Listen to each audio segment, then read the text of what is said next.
Every night, my wife would silently slip into our son's room after he was asleep. Something about it didn't feel right. So one night, I installed a hidden camera. When I reviewed the footage, I saw things I never could have imagined. Can you imagine the utter betrayal? Coming home from surgery, barely able to walk, only to find my wife, the love of my life, near death, because our son, our own flesh and blood, had abandoned her. What happened next, the vengeance I sought, changed everything. Just 3 days out from knee surgery, every tiny movement was monumental. Even turning a key in the lock felt like a Herculean task, my knee screaming in protest. But nothing, absolutely nothing, prepared me for the sickening silence that swallowed me whole the moment that door swung open. It was a stillness so profound, so utterly wrong, it sent an icy premonition crawling up my spine. Helen? My voice cracked, too loud in the suffocating quiet. Chester? Not a sound. Just the distant hum of the refrigerator. I moved through the house, my hand tracing the familiar wall, my cane tapping a rhythm against the hardwood I'd laid down decades ago. An architect's eye never truly switches off. I saw the drawn curtains in the middle of the afternoon, the mail piled high. A faint, stale smell hung in the air. Dread, cold and sharp, was building inside me. Helen, honey, I'm home. I called again, pushing open our bedroom door. That's when it hit me. The smell. Stale sweat, yes, but something else. Something human and wrong. She lay in our bed, the sheets tangled around her legs like a cruel trap. Her head was turned to the window, the heavy drapes blocking out the afternoon light, making the room a tomb. Her lips were dry, cracked. The water pitcher on her nightstand lay on its side, bone dry. Helen! I whispered, rushing to her side, forgetting my throbbing knee, forgetting everything but the sight of my wife. She was diminished, fragile, utterly broken. My Helen, the woman I'd loved for 42 years, reduced to this. Her eyes fluttered open, slow and heavy, as if the effort cost her everything. Recognition flickered, then something like relief mingled with shame. Simon, she breathed, barely a whisper. You're back. What happened? The words tore from me. Where's Chester? 3 days, she rasped, her voice barely audible. He promised he'd come back. Those words landed like stones in still water, sending ripples of ice through my veins. I pulled a chair close, sat carefully, and took her hand. It felt like paper, dry and delicate. When did he leave, Helen? Tuesday. I think Tuesday. Her eyes searched mine, looking for a comfort I wasn't ready to give. He said just 2 days, a quick trip. Had to get away for a bit. Said he'd earned it. Tuesday. I'd gone into surgery Wednesday morning. Today was Friday. The math, cold and precise as an architectural blueprint, clicked into place in my head. Did he leave you water? He brought the pitcher, filled it. I remember that. She swallowed, a visible effort. I couldn't, the wheelchair in the corner. I couldn't reach. My gaze snapped to the wheelchair. It sat against the far wall, impossibly distant from the bed. Chester knew his mother couldn't walk unassisted. He placed it there anyway. Deliberately. I'm calling for help, I said, pulling out my phone. Don't be angry with the boy, she pleaded. I didn't answer. My hands, surprisingly steady, dialed 911. That calm voice I'd perfected over 40 years of dealing with contractors and difficult clients was on full display as I gave our address. The anger, the fury, that would come later. The paramedics arrived in 14 minutes. 2 women, moving with practiced efficiency, asked questions while they worked. How long without fluids? Any medical conditions? Where was her caregiver? My son, I said, watching them check Helen's vitals. He was supposed to be here. They exchanged a look, the kind of knowing glance that says everything without a single word. She could have, the younger one started, then stopped. We need to transport her. I'll follow, I said. After they wheeled her out, I stood in the empty bedroom, the silence now deafening. Evidence was everywhere. Unopened medication bottles, a glass just out of reach, the wheelchair's cruel distance. And then a thought, cold and hard as steel, struck me. I checked Chester's room. Clothes scattered, drawers yanked open. The passport, usually in his desk, was gone.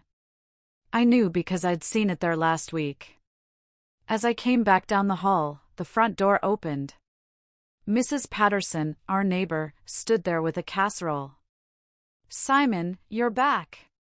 How's the knee? Have you seen Chester? I looked at her, my voice tight. When did you last see him, Mrs. Patterson? She blinked, sensing the shift in my tone. Tuesday morning, early. He had big suitcases. Said something about finally getting a break. She smiled uncertainly. Looked happy. Is everything all right? Everything's fine, I said, taking the casserole. I closed the door, a slow, deliberate click. In the kitchen, takeout containers sat in the trash. Chinese food, 1 meal's worth. Chester had eaten before he left sometime Tuesday morning. Fed himself, packed his bags, walked out while his mother slept. My phone felt like a lead weight in my pocket. I pulled it out, navigated to Chester's social media. For a moment, I almost hoped it wouldn't load. Then the images flashed across the screen. Bright sun, turquoise water, a sweating cocktail glass. Chester's face, wide and carefree, sunglasses pushed up on his head. The location tag said Barcelona. The post was 2 hours old. The caption. Finally, a week without the pathetic old folks. Pathetic old folks. The word sat there, pixelated proof of something I'd maybe always known but never allowed myself to see. My son, my only child, the boy I taught to ride a bike, helped through college, who'd moved back home when his startup folded, who'd promised to care for his mother while I recovered. Pathetic old folks. I took a screenshot, a force of habit from years of documenting architectural plans. Evidence. Then I set the phone face down on the kitchen table with the precision that comes from not trusting what your hands might do if you weren't careful. The house settled around me, quiet, except for the hum of the refrigerator. Somewhere in Spain, Chester was drinking expensive cocktails, laughing about his freedom. Here, his mother was in an ambulance, being treated for dehydration that could have killed her. Could have. I said the words aloud, testing them. Could have killed her. The architect in me had always understood structures. Load-bearing walls. The way a single point of failure could bring everything down. I'd spent my career making sure buildings didn't collapse, that foundations held firm. Chester had wanted a break from the burden of caring. He'd wanted freedom from obligation, from the weight of elderly parents. My hands weren't shaking anymore. The hospital coffee was terrible and cold. I'd bought 2 that morning, 1 for Helen, 1 for me, but she'd been sleeping when I arrived. So I sat in the corridor, watching the morning light stream through the tall windows, and drank both cups, bitter and cold, like the clarity that had settled over me. I'd spent the night in a chair beside Helen's bed, listening to machines beep, watching fluids drip into her arm. The doctor said she'd be fine. Dehydrated, exhausted, early signs of bed sores, but fine. Another day, he'd said, and the outcome might have been different. Around 8, Helen's eyes opened. She looked at me and I watched recognition shift through confusion to understanding. She knew that I knew. The truth sat between us, a third presence in the room. You saw his post, she said. I didn't answer. There wasn't much to say. He didn't mean it. He's young, frustrated, worried. She swallowed. I poured fresh water into her cup, held it for her. We're difficult. You almost died, Helen. But I didn't. And he's still our son. Promise me you won't rest, I said, squeezing her hand. Please, just rest. She studied my face, searching for something. Whatever she found there made her close her eyes again. I stayed another hour, then told the nurse I'd be back later. The drive home took 20 minutes. My knee complained, but the pain felt distant, manageable. Everything felt manageable now in a way it hadn't 12 hours ago. I pulled into the driveway, noticing Chester's car was still in the garage. Of course, he'd taken an Uber to the airport. Efficient. The kind of planning that goes into a successful escape. Inside, the house looked different in daylight. I'd been too focused on Helen yesterday to notice the smaller details. Now, they screamed at me. A coffee mug in the sink. Chester's laptop charger still plugged into the kitchen outlet. His favorite hoodie draped over a chair. And then I heard the refrigerator close. I turned.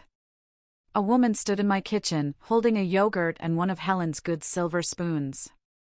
Mid-30s, dark hair, wearing one of Chester's old college sweatshirts like it belonged to her. "Oh," she said, not looking particularly surprised. "You're back, Helen." It took me a moment to place her. Stephanie, Chester's girlfriend. No, fiancée now, wasn't it? He'd mentioned her a few times, usually when he needed money for dinner or concert tickets. "Why are you in my house?" My voice was calm, almost dangerously so. She raised an eyebrow, spooning yogurt into her mouth with Helen's silver. "Chester's house, technically. Eventually." She laughed, a short, humorless sound. "I'm staying in the guest room." He said it was fine. He doesn't own this house. Yet. She set the yogurt down, leaned against the counter like she'd done it 1,000 times. But we both know he will. Old people don't live forever. The words hung in the air.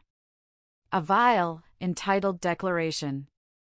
I'd spent 40 years negotiating with contractors, dealing with difficult clients, managing conflicts with a calm professionalism that kept projects on schedule. That training kicked in now, smoothing my voice into something flat and even. "Get out. Make me." She smiled, and it wasn't pleasant. "Oh, wait. You can't. Chester lives here. I'm his guest. This is my house. I built it. I designed every corner. And Chester's your only child. Heir. Sole beneficiary. He told me all about the will." She examined her nails, casual. "It's sweet." "Really? You're leaving everything to family." "Things change. Not wills. Not at your age. Too complicated, too expensive." She picked up the yogurt again. "Besides," Chester said, "you're old school. You'd never cut off your own son." I moved carefully toward the study, each step measured. "You'd be surprised what I can do." "Where are you going?" "My study." "Feel free to let yourself out." Behind me, I heard her laugh again. Heard the refrigerator open and close. Heard her moving through my house like she had every right, like it was already hers. In the study, I closed the door and stood for a moment, letting my breathing settle. The safe was behind the bookshelf, hidden in a cavity I designed into the wall when I built this place. Only Helen and I knew about it. The combination was our wedding date, a date Chester had never bothered to remember. The door swung open with a quiet click. Inside, among other documents, was the will. I'd drawn it up 15 years ago when Chester graduated college, when we'd still believed he'd make something of himself. Everything split between Helen and Chester, with Chester getting the house when we were both gone. I pulled it out, carried it to the desk, laid it flat under the green-shaded lamp. The paper looked official, permanent. All those legal words arranging our lives into neat categories and clauses. Sole beneficiary. I left the will on the desk and pulled out my phone. Angela Ray had been my attorney for 20 years, handling everything from business contracts to estate planning. Her number was in my contacts under legal. She answered on the third ring. Simon? Is everything all right? It's late. I glanced at the clock. 7:30, not late, but later than I usually called. I need to change my will. Completely. Remove my son. Silence on the other end. The kind that means someone's recalculating. That's significant. Can this wait until normal business hours? No. Tomorrow morning. First appointment. This is urgent. Another pause. When Angela spoke again, her voice had shifted into a different register, the one she used for serious legal matters. Understood. 9 a.m., my office. Bring current documents and identification. I'll be there. She hesitated. These kinds of changes. Are you certain?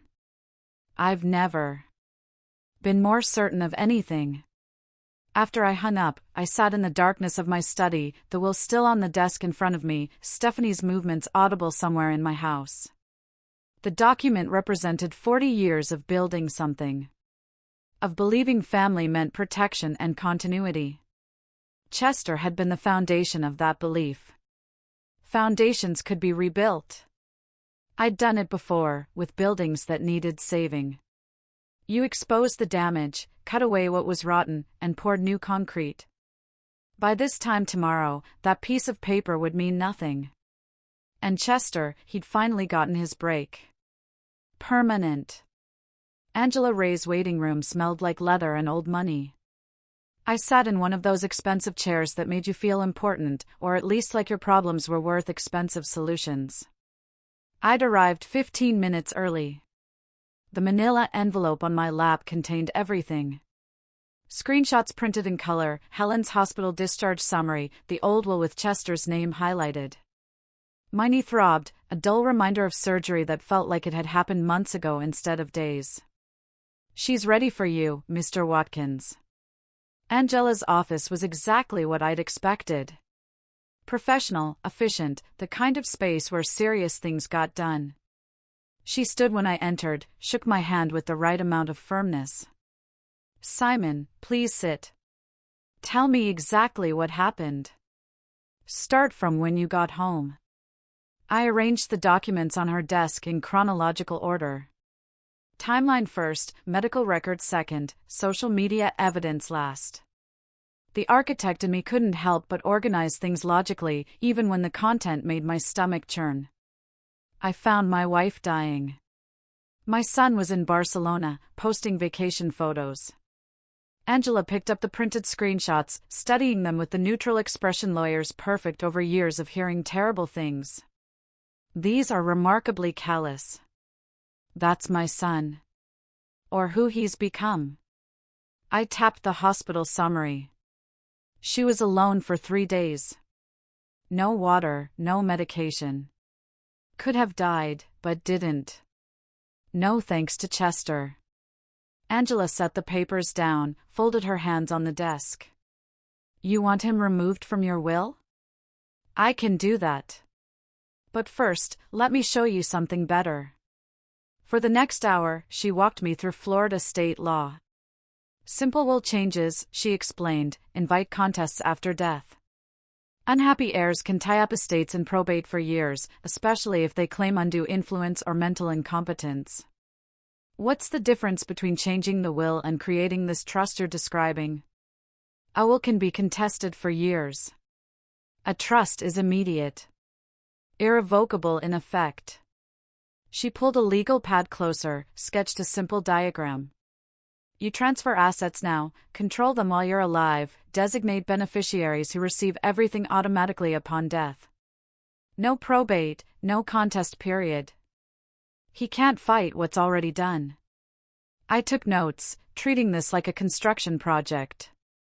Load-bearing decisions, structural integrity, long-term stability. Your total estate, she consulted the documents I brought, approximately 1.2 million. You're transferring everything to the MS Foundation. Everything. The house I designed, every dollar I saved. Chester gets nothing. Angela leaned back and for the first time, her professional mask cracked slightly. Simon, I have to ask, is there any chance you'll reconcile? This is permanent in effect, even if legally revocable. He left his mother to die alone. That's permanent, too. She nodded slowly. Understood. Let's proceed. The document preparation took until late afternoon. Angela had templates, but each clause needed customization, asset descriptions, trust designations, beneficiary details. I read every paragraph before initialing, using my architectural drafting pen, the one I'd used to sign the final plans for the house 40 years ago. How long does this take? We can have documents ready today, notarized tomorrow, effective immediately. Do it. The next morning, I drove to Milton Willis's notary office across town. Milton was older than me, retired from a long career in real estate law. We'd worked together on several architectural projects decades back. Simon. He shook my hand carefully, eyeing my cane. Heard about Helen? How's she doing? Better. Now she's home. Good. Good. He gestured to the documents Angela had couriered over. Let's make this official. The notarization process was methodical. Signature verification, witness statements, official stamps that made everything real in a way signatures alone couldn't. Each page got its seal. It's proof of legitimacy. By late afternoon, I was back in Angela's office. The documents sat on her desk, complete and binding. These documents are active now. Angela pulled up her email program. Do you want Chester informed, or should we wait? Inform him immediately. He's still in Spain. This will end his vacation rather abruptly. Good. He ended Helen's life abruptly. Fair is fair. Angela typed with practiced efficiency. Attaching the complete trust documentation, official notification with complete documentation. He'll have everything. Asset lists, beneficiary designation, legal language explaining his removal. Make sure he understands this isn't a threat. It's done. She reviewed the email once, then looked at me. Last chance to change your mind. Send it. Her finger hovered over the button for just a moment, then clicked. The screen showed the sending animation, that little progress bar that felt simultaneously too fast and too slow. Done. Angela closed her laptop. He'll have it within minutes. I sat there, watching the afternoon light angle through her office windows, and felt something subtle inside me. Not peace, that would come later, if it came at all, but certainty. The first real move in a game I hadn't chosen to play, but one I'd finish on my terms. Thank you, Angela. Just doing my job. She stood. Walk me to the door, Simon. Chester is going to react badly. Be prepared for that. I know. What I didn't say was that I was counting on it. The phone started ringing an hour later. I was home, sitting in my study with a glass of water, not whiskey, though the bottle sat on the shelf where I could see it. Discipline mattered now more than comfort. Chester's name lit up the screen. I watched it ring until voicemail picked up. 30 seconds later, it rang again, then again. 27 calls. I counted every single one. The voicemail started around call 5. His voice progression told the story better than any words could. First message, confusion, seeking clarification. Dad, I got this weird email from your attorney. Call me back. By message 10, anger was breaking through. What is this? You can't just give everything away. I'm your son. Message 15, desperation creeping in. You're making a huge mistake. Stephanie's talking to lawyers. You can't just steal my inheritance. I listened to them all, watching the sunset through my study window. Each message, another piece of evidence, another demonstration of who Chester really was when he didn't get what he wanted. The texts came next. Stephanie joined in. Her messages shorter, angrier. You're a cruel old man. That house belongs to Chester. We'll fight this. I set the phone face down on the desk and went to make dinner. Helen came home the next morning. I'd hired Maria, a professional caregiver with 12 years of experience with MS patients. She arrived at 8, carrying a medical bag and an air of competent calm that immediately made the house feel different. Maria, this is Helen, my wife. She needs medication at 2, 6, and 10. Her charts are on the nightstand. I've worked with MS patients for 12 years, Mr. Watkins. She's in good hands. Helen looked up from the bed, her voice still weak, but clearer than it had been. Is Chester coming by today? The question landed in my chest like a weight. He's been traveling. He'll visit when he can. Maria read the tension in my non-answer, gave Helen a gentle smile. Let's get you comfortable, Helen. Can you tell me about your medication schedule? I left them to it and went back to the study. The waiting was the hardest part. I knew Chester would come. An emergency flight from Barcelona to Tampa, then the drive down to Sarasota. Expensive, last minute, probably wiping out whatever money he had left. The thought didn't bother me at all. He arrived on the 6th evening, just after 7. I heard the car door slam, then his key in the lock. He still had his key, still had access, but no ownership. The irony wasn't lost on me. Where are you? His voice carried through the house. Dad. I stood in the living room, positioned carefully so my back was to the hallway, not the wall. Physical space mattered in confrontations. Back early. Barcelona not agree with you? He appeared in the doorway. 10+ hours on a plane showed in every detail. Bloodshot eyes, wrinkled clothes, hair unwashed, pulled back into a sloppy ponytail. Stephanie followed a step behind, looking uncertain for the first time since I'd met her. Don't, Chester's voice shook. Don't you dare joke. What did you do? The trust. The foundation. Everything to charity. I made arrangements for my estate. Adults do that. Your estate? That's my inheritance. You can't give it all away. Actually, I can. I did. I kept my voice level, conversational. Even my calm seemed to enrage him more than shouting would have. This is because of Mom. She's fine. She's home now, right? No thanks to you. You left her to die. I didn't. It was just a few days. I needed a break. The word break hit something cold and hard in my chest. You needed a break? She needed water, food, her medication. Which mattered more? Chester stepped forward, hands gesturing wildly. Dad, I'm sorry. I'll do better. Just change it back. Please, we can fix this. You lost the right to call me Dad when you posted that picture. Pathetic old folks. Remember? Stephanie moved up beside him. He didn't mean it like that. I looked at her directly for the first time since they had arrived. You told me this house would be yours soon. Did you mean that? She went quiet. Chester's desperation shifted into something harder. I'll sue. I'll contest it. You're old. You were on pain medication after surgery. The trust was created 4 days after my surgery.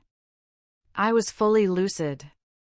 2 attorneys and a notary will testify to that. There has to be something. Undue influence. Coercion. Try it. I sat down in my chair. Made him stand while I sat. Another power position. Another subtle message. Spend what little money you have left on lawyers. The law is clear. The property is mine to dispose of as I choose. I'm your son. The words came out almost like a wail. No, you're someone who shares my DNA. A son would have checked on his mother. Chester lunged forward, finger jabbing toward my chest. I didn't move, didn't flinch. Behind me, I heard Maria's voice from Helen's room, concerned and professional. Mr. Watkins, is everything all right? I kept my eyes on Chester. Everything's fine, Maria. I called back, then quieter, just for Chester. You should leave now before you do something you'll regret even more than Barcelona. I woke early the next morning to silence, broken only by Maria's quiet movements in Helen's room. The confrontation with Chester felt like something from another lifetime, though it had been less than 12 hours. I stood in the kitchen, coffee cooling in the cup I'd forgotten to drink, and understood what the silence meant. Chester and Stephanie were still here, still asleep in the guest room. They hadn't left. They weren't going to leave. This was going to be a siege. The next 2 weeks unfolded in a kind of toxic choreography. We avoided each other, but shared the same space, passing in hallways without speaking, hearing each other through walls we couldn't escape. Chester made phone calls from the guest room, his voice rising and falling in frustration. I'd hear snatches through the thin walls. Words like undue influence and diminished capacity and has to be something. One afternoon, I heard a phone hit the wall. Then Chester's voice, raw, useless.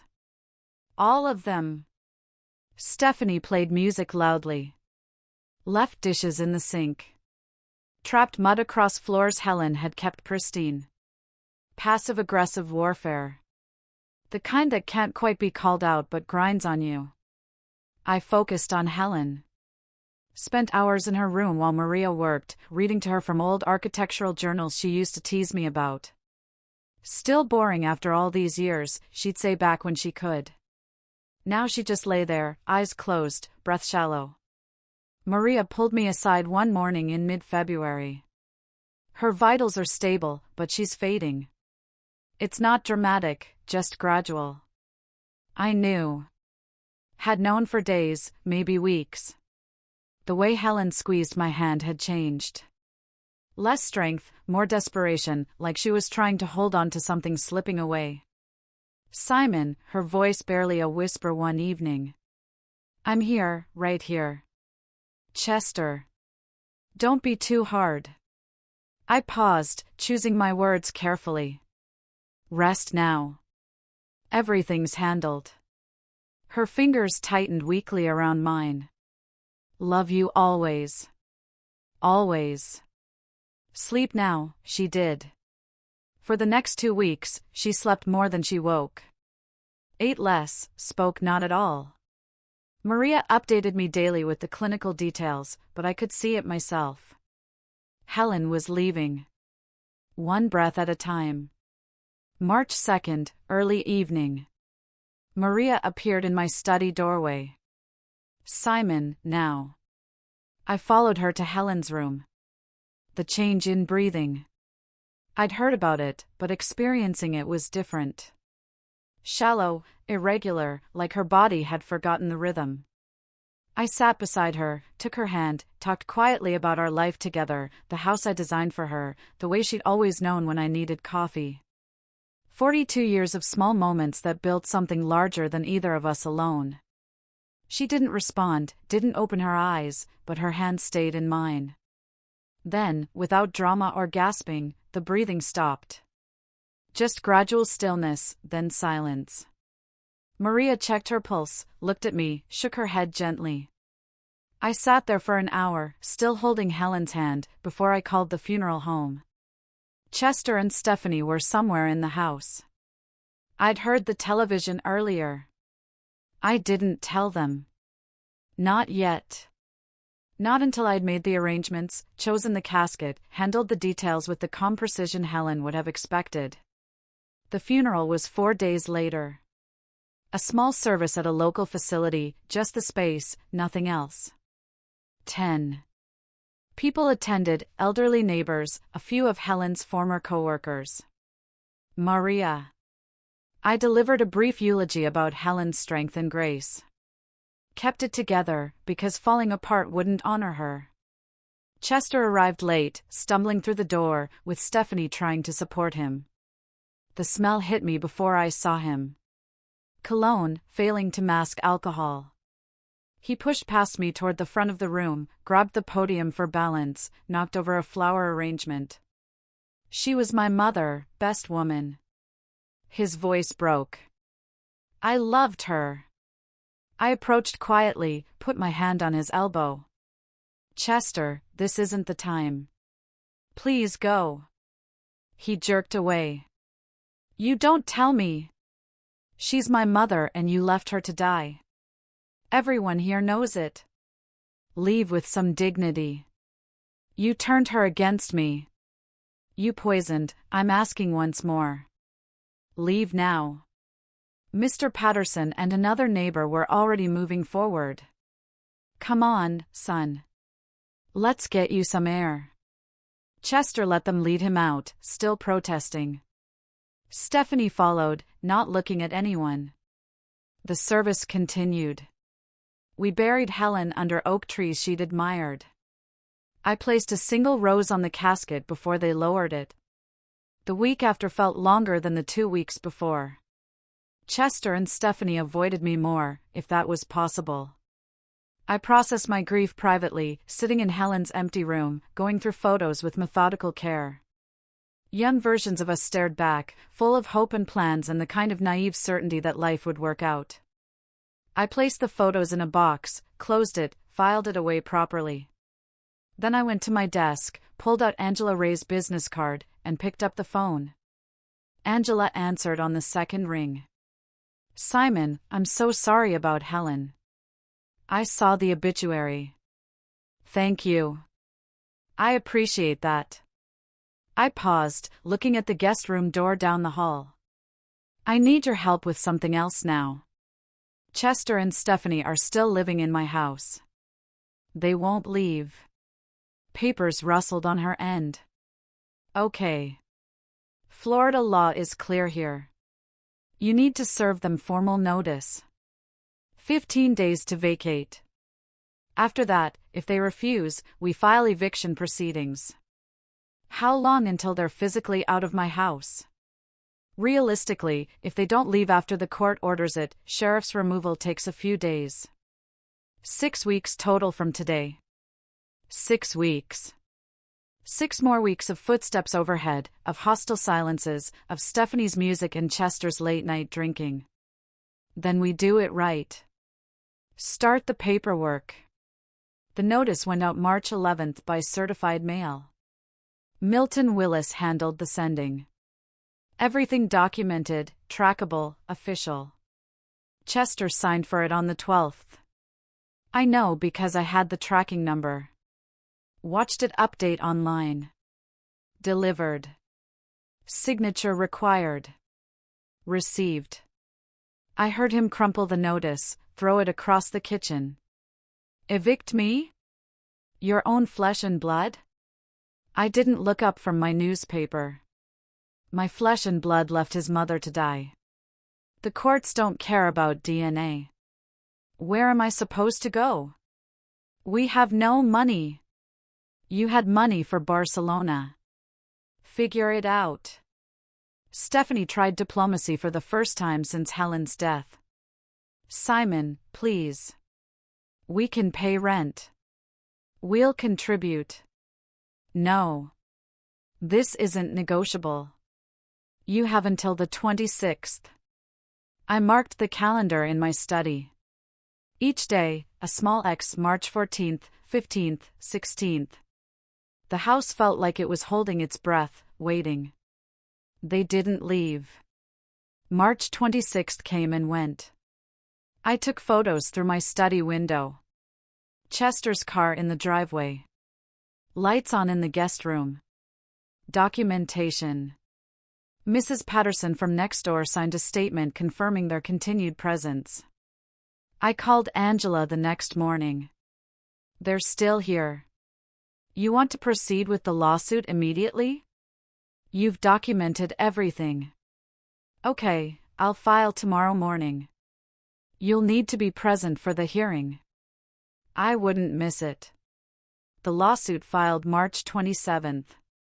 The hearing got scheduled for April 15th, 19 days away.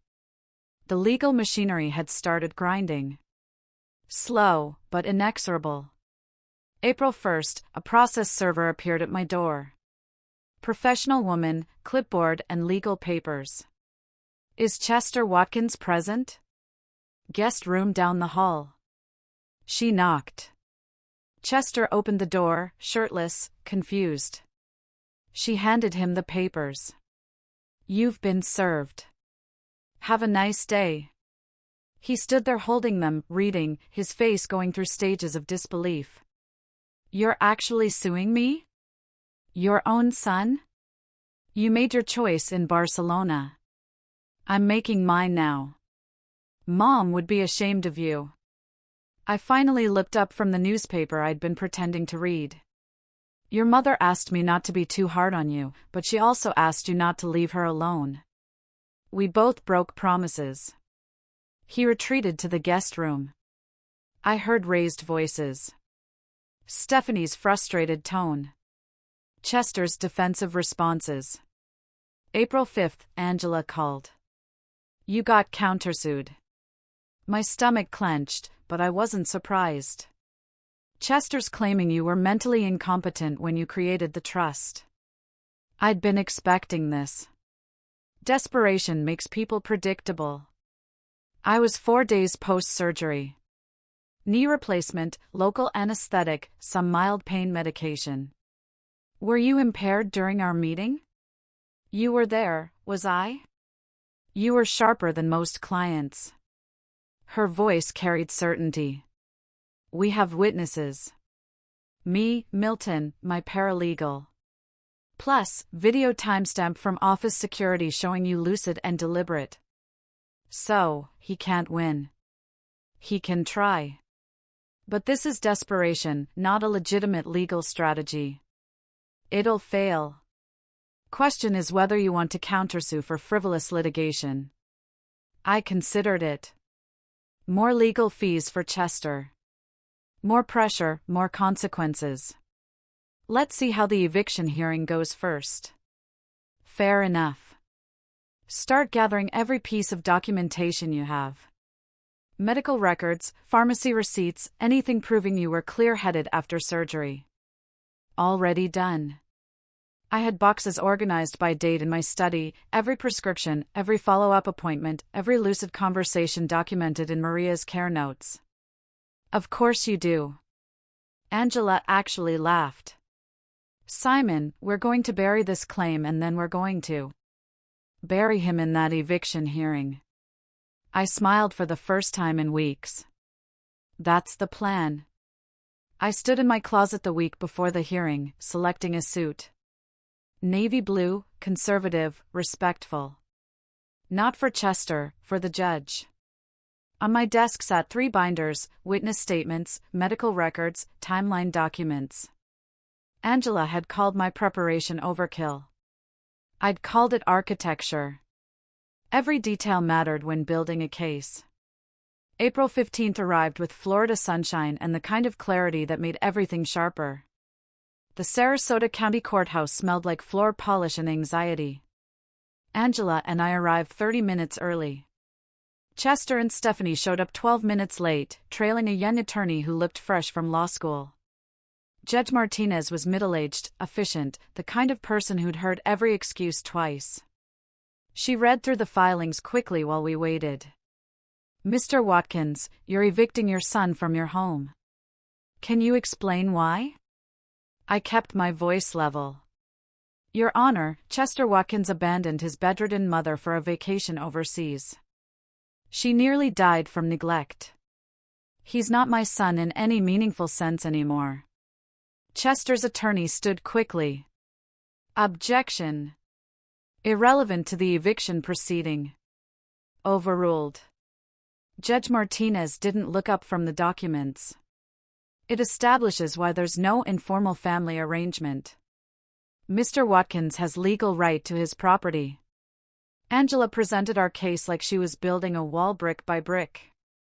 Certified mail receipts. Timeline documentation. No lease agreement. No rent payment history. Chester's attorney tried the hardship angle. Nowhere to go. Family dispute. Not a legal matter, but it fell flat against the evidence. The ruling took less than 20 minutes. Chester Watkins must vacate the property by May 15, 30 days from today. Chester shot to his feet. This is my home. Judge Martinez's eyes went cold. Sir, one more outburst and I'll hold you in contempt. This is my courtroom. He sat down. I remained silent throughout, letting the law speak for itself. The competency hearing came a week later, April 22nd. Same courthouse, different room, bigger, more formal, higher stakes. Chester's attorney presented their case first. My age, 68. The surgery timing, for days post-operation. Pain medication records showing prescriptions filled. Then Angela began dismantling it. Medical records, I'd been prescribed only mild over-the-counter pain relievers, not narcotics. The surgeon's affidavit, minor procedure, local anesthetic, no expected cognitive impairment. Security footage from Angela's office building, timestamp February 12th, showing me clearly articulate and purposeful, asking detailed questions, making specific decisions. Milton Willis took the stand next. Mr. Willis, in your professional opinion, was Simon Watkins competent when signing the trust documents? Absolutely. Milton's voice carried decades of authority. I've notarized thousands of documents. Mr. Watkins understood every clause, asked specific questions, made deliberate choices. Textbook competency. Chester's attorney tried, but he was 4 days post-surgery, a knee replacement with local anesthetic, not brain surgery. His mind was perfectly clear. Angela testified last, walking the judge through every interaction we'd had. My specific instructions, the questions I'd asked, the legal concepts I'd grasped immediately. Judge Thompson, older than Martinez, more formal, reviewed everything with careful attention, then delivered his ruling. This court finds no credible evidence of diminished capacity. The medical testimony is clear. Minor procedure, minimal medication, no cognitive impact. The video evidence shows Mr. Watkins articulate and purposeful. Claim dismissed with prejudice. Mr. Chester Watkins is barred from refiling this claim. Chester's head dropped into his hands. I heard a sound, something between a sob and a gasp. Stephanie put her hand on his shoulder. I stood, collected my binder, and walked out without looking back. Early May brought their final desperate move. I'd installed security cameras after Chester moved back in. Just basic doorbell models, but they covered the driveway and mailbox. May 1st, I went grocery shopping. When I returned, Mrs. Patterson flagged me down. Simon, I saw Stephanie at your mailbox earlier. Looked like she was going through your mail. I thanked her, went inside, and pulled up the security footage. There it was. Stephanie watching my car leave, walking to the mailbox, sorting through envelopes, looking over her shoulder repeatedly. May 3rd, I called the police. Non-emergency line. 2 officers arrived that afternoon. I showed them the footage, explained the situation. They interviewed Stephanie while Chester was out, apparently at a job interview, though I doubted that would lead anywhere. Ma'am, why were you going through this mailbox? Stephanie's voice wavered. I was checking if my mail had arrived. I'm staying here temporarily. Do you have legal residence here? Chester lives here. I'm with Chester. Mr. Watkins says Chester is being evicted. You're not supposed to touch this mail. Clear? Yes. Clear. The officers wrote up a report. Federal mail interference, 18 U.S.C. Rev 1708. Not enough for criminal charges, but enough for an official record. They warned Stephanie not to touch the mailbox again. I filed the police report in my binder with everything else. The days crawled toward May 15th. The house atmosphere had moved beyond toxic into something else. Defeated acceptance. Chester stayed in the guest room, mostly, barely speaking. Stephanie packed systematically. Reality settling in. May 10th. A small moving truck appeared in the driveway. I watched from my study window as they loaded boxes and furniture. Chester's furniture, now, I suppose. Whatever he'd bought over the years. They were careful not to take anything that had been Helen's.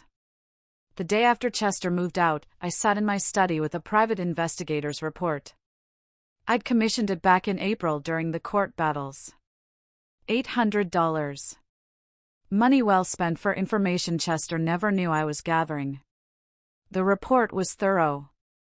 Chester and Stephanie's new address, a one-bedroom apartment in Northport, 30 miles south. Cheap area. Monthly rent, $1,100.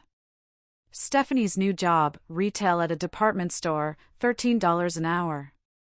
Chester's employment status, unemployed, job hunting. There was more.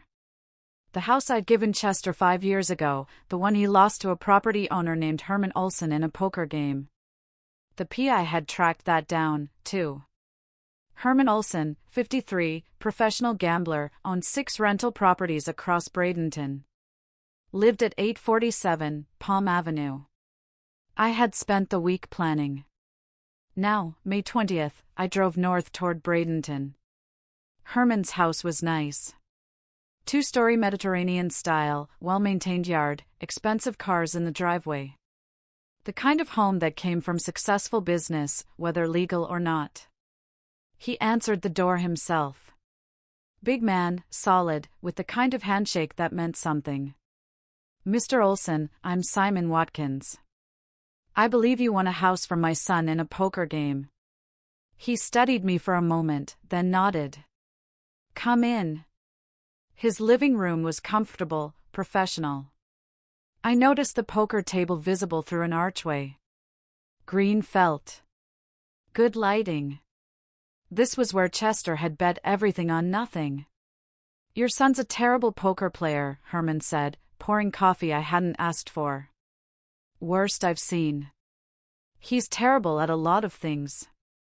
Poker's just one of them. Herman smiled slightly. I'm guessing you're not here for sympathy. I'm here to buy the house back. It's not for sale. Good property, decent rental income. I pulled out the deed from my briefcase. When I gave that house to Chester 5 years ago, there was a deed restriction. No transfers for 10 years without my consent. Herman's expression shifted. I didn't see any restriction. My attorney checked. Check again. Section 4, Clause B. It's recorded with Manatee County Public Records since 2020. He took the document, read carefully. His jaw tightened. This says, you're saying the transfer isn't valid.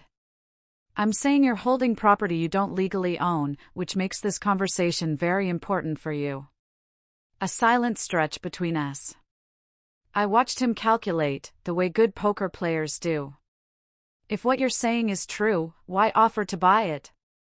Just take it back through court. Good. But litigation takes time, costs money.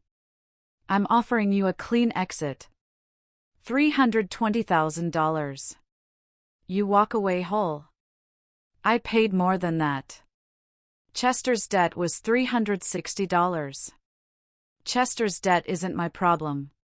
Current market value is $340,000. I'm offering $320,000. That's $20,000 under value. Take it or risk losing everything in court. He leaned back, studying me with new respect.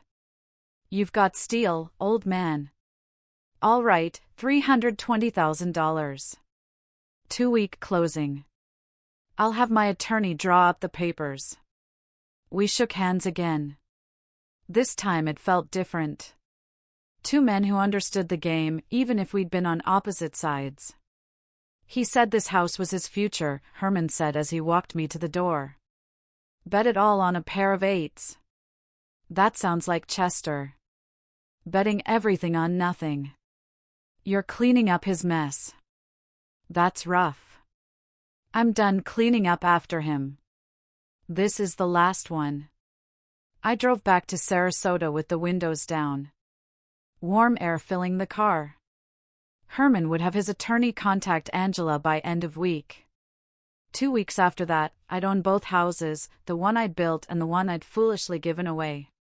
Chester was in Northport, working retail if he found anything at all, living in a one-bedroom with a girlfriend who was already looking for the exits. The PI report had included a detail I hadn't expected. Stephanie on her phone outside their apartment, voice raised, saying, "I can't do this forever." Chester had no idea what I'd just done. No idea I'd recovered what he'd lost. And he wouldn't know until I decided to tell him. If I decided to tell him at all. That uncertainty, that was its own kind of justice. The closing attorney's office in Bradenton had that polished, professional atmosphere where serious transactions happened. May 31st, Herman Olson sat across from me. Both of us flanked by attorneys. Documents slid across the mahogany table. Deed transfer. Wire confirmation. Keys on a small ring. $320,000 changed hands electronically. Numbers on a screen. Wealth redistributed with keystrokes. Herman signed the final page, pushed it toward the notary, then looked at me with something that might have been respect. "You know, I actually feel bad for your son, losing this place the way he did." "Don't." He didn't lose it. He threw it away. There's a difference. Fair enough. Herman stood, offered his hand. You play this smart, clean. Wish more people handled things like this. I shook his hand firmly. I'm not handling things. I'm correcting mistakes. His and mine. The mistake of giving him too much. The mistake of thinking he'd earned it. I drove back to Sarasota with 2 sets of keys. 2 property deeds. At home, I placed both deeds in my safe side by side. One house I'd built with my own hands. One house I'd given away foolishly and now recovered. Combined value over $1 million. Chester had no idea. That ignorance was about to become useful. June 5th, I met with Angela in her office. One more legal action. Final psychological strike. She pulled up Florida statutes on her computer. Tell me what you're thinking. Filial Responsibility Statute 742.031. Adult children financially responsible for parents' medical care under certain circumstances. Angela leaned back, studying me. Simon, this claim is weak. Florida filial responsibility is rarely enforced. Judges don't like it.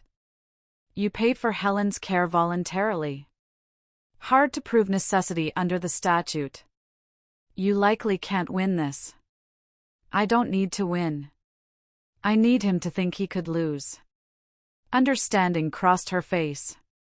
You're weaponizing the legal system for psychological warfare. I'm using every tool available. Just like Chester used my trust when he abandoned his mother. She drafted the letter over the next hour. $47,000 in medical costs. Nurse Maria's wages, medications, medical equipment, doctor visits. Every receipt I'd saved, every invoice itemized in legal language. Failure to respond within 30 days will result in filing lawsuit in Sarasota County Court. I reviewed the draft 3 times, made edits to strengthen the threatening tone, watched Angela seal the envelope, affixed the certified mail label. The letter arrived at Chester's Northport apartment on June 6. I didn't need to be there to know what happened next. Mrs. Patterson's nephew, the landlord, reported the highlights. Chester received the certified letter, had to sign for it, opened it with Stephanie present. First paragraph informed him I'd repossessed the house he'd lost to Herman Olson. Second paragraph demanded $47,000 for Helen's medical care under the filial responsibility statute. According to the landlord's account, Chester made frantic phone calls, legal aid hotlines, free consultation services. The responses he got were variations of the same theme. The statute exists. Application is complicated. Depends on circumstances. You need representation. Representation he couldn't afford, which meant he couldn't afford to ignore the claim. Stephanie's response, as reported, I can't do this anymore. This is your family, your mess. June 10, late afternoon. I was in my study when the doorbell rang. Through the window, I saw Chester on my porch, thinner, disheveled, exhausted in a way that went beyond physical tiredness. I opened the door. He stood there, hands fidgeting, shoulders hunched. Dad, please, can we talk? Please. I stepped aside. Let him enter. We stood in the living room. I didn't offer him a seat. Dad, I know I messed up badly, but I'm trying. I'm working. You're working because you have no choice. Not because you've changed. That's not fair. You don't know. I know exactly who you are. You showed me in Barcelona. You showed me every day your mother needed you and you weren't there. His voice cracked. She forgave me before she died. She asked me not to be too hard on you, but she also asked you not to leave her alone. We both broke promises. What do you want from me? Tell me what to do and I'll do it. I'll work forever to pay you back. I let the silence stretch, watched him squirm, then spoke with the kind of finality that closes doors permanently. When you left your mother dying to take a vacation, you made your choice. I've made mine. The house you lost, I own it now. The debt, I'm claiming that's your burden to carry. Even if it's only in your mind. So this is it? You're just done with me? I was done with you the moment I saw that post from Barcelona. This is just paperwork. You're my father. And Helen was your mother. You remember what you did to her? Live with that. I have to. I walked to the door, opened it. Chester stood there another moment, then left. I watched him drive away in a car that probably should have been in a junkyard years ago. The following week brought news through Mrs. Patterson's nephew. Stephanie moved out June 12. Chester was alone now, barely making rent. He'd found work. Amazon delivery driver. $16 an hour. I sat at my desk, drafted an email to Angela. Withdraw the filial responsibility claim. I'd never intended to follow through. The weapon was the threat itself, not the action. Chester would spend months, maybe years, waiting for a lawsuit that would never come. That uncertainty, that fear, that was the point. Early July, I listed both properties for sale. The house I built sold in 11 days for $675,000. The recovered house took 3 weeks, sold for $335,000. Over $1 million in transactions, handled with the same precision I'd brought to architectural projects decades ago. I bought a modest condo in a senior community overlooking Sarasota Bay. 2 bedrooms, clean lines, more space than I needed. Cost me $245,000, leaving $765,000 from the property sales. Combined with my savings, $520,000 still sitting in accounts, I had $1.285 million, almost exactly what the estate had been worth before I transferred it to the MS Foundation. Angela helped me establish the Helen Watkins Memorial Foundation. Proper 501(c)(3) Incorporation, Board of Directors. Mission statement focused on providing in-home nursing assistance for families dealing with MS. The paperwork took 6 weeks. By mid-August, everything was official. August 15th, we held a small ceremony. 40 people in a downtown conference room, neighbors, Helen's former co-workers, Maria, representatives from local MS support groups. The Sarasota Herald-Tribune sent a reporter. I gave a brief speech about Helen's strength, her grace through difficulty, her belief that people should help each other. Announced the foundation would distribute grants starting immediately, $15,000 each, to qualifying families who needed in-home nursing support. The first grants went out that week. 3 families, $45,000, enabling care that meant the difference between managing at home and institutional placement. Mrs. Patterson posted photos from the ceremony on Facebook, tagged me, tagged the foundation, added details about Helen's story, the devoted wife, the difficult illness, the husband who honored her. Memory by helping others. Chester saw it. According to the landlord, saw the ceremony photos, the grant announcements, the foundation bearing his mother's name, funded by the estate he'd expected to inherit. He didn't call, didn't show up, just saw it on a screen. Absorbed the final accounting of what his choices had cost him. August 1st, Stephanie filed for divorce in Florida. No fault, no assets to divide. Quick dissolution. 2 weeks later, it was final. Chester signed the papers without contest. He had nothing left to fight for. Nothing left to fight with. I spent my days at the condo, volunteering with the foundation's administrative work. Grant applications, family interviews, coordination with nursing agencies. Turned out the skills I developed managing architectural projects translated well to managing charitable operations. Late August evening, I sat on my condo balcony, watching the sunset over Sarasota Bay, coffee cooling in my cup, herb garden thriving in small pots along the railing. Simple pleasures. Sufficient pleasures. Helen's photos sat on the side table. Our wedding day, young and hopeful. I looked at it, then looked at the bay, the expanse of water reflecting orange and gold. The foundation would continue after I was gone. Board members committed. Funding secure. Mission clear. Helen's name would help families for decades. That mattered more than any revenge. Chester was in Northport, working a delivery route, living in a 1-bedroom apartment alone. He'd lost his inheritance, his house, his wife, his father. He'd gained exactly what his choices had earned him: isolation and consequence. I'd achieved what I'd set out to achieve: justice, not vengeance.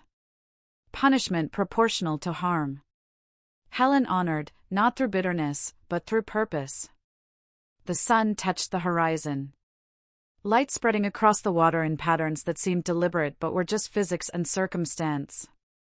Like justice, perhaps. Natural law playing out over time. I wasn't happy. Helen was still gone. That wound would never fully heal. But I was at peace. The books balanced. The architecture of consequence properly constructed. Chester living with his choices. Helen's memory living in meaningful action. I finished my coffee, stood, brought the cup inside. Tomorrow I'd review grant applications. Next week, visit families who'd received assistance. Build something positive from the wreckage Chester had created. The difference between us, I'd realized over these months, wasn't intelligence or opportunity. It was understanding that actions have weight, that choices echo forward, that family means more than blood. It means showing up when someone needs you, even when it's difficult. Especially when it's difficult. Chester never learned that. Maybe he never could. I'd stopped trying to teach him. Now I just lived the lesson myself, helping families who understood what he never would. That caring for someone isn't a burden. It's a privilege. And when you fail at it, you lose more than money or property. You lose the right to call yourself family. The bay darkened. Night settled in. I stood at my window, looking out at water and sky and the lights of a city where I'd spent my life building things, buildings, relationships, a reputation, now a foundation that would outlive me. Chester was out there somewhere in the darkness, delivering packages to strangers' doors, counting pennies, sleeping in a cheap apartment with walls thin enough to hear neighbors' lives continuing around him, alone with his choices. I turned from the window, closed the blinds, and went to bed. Tomorrow would bring more grant applications, more families needing help, more opportunities to transform hell and suffering into someone else's relief. That transformation, tragedy into purpose, pain into help, that was the architecture I'd been building all along. And unlike Chester, I'd built it to last. So, I have to ask you, after hearing my story, what would you have done in my place? Have you ever had to draw such a hard line with family? Tell me what you think in the comments, I really want to know.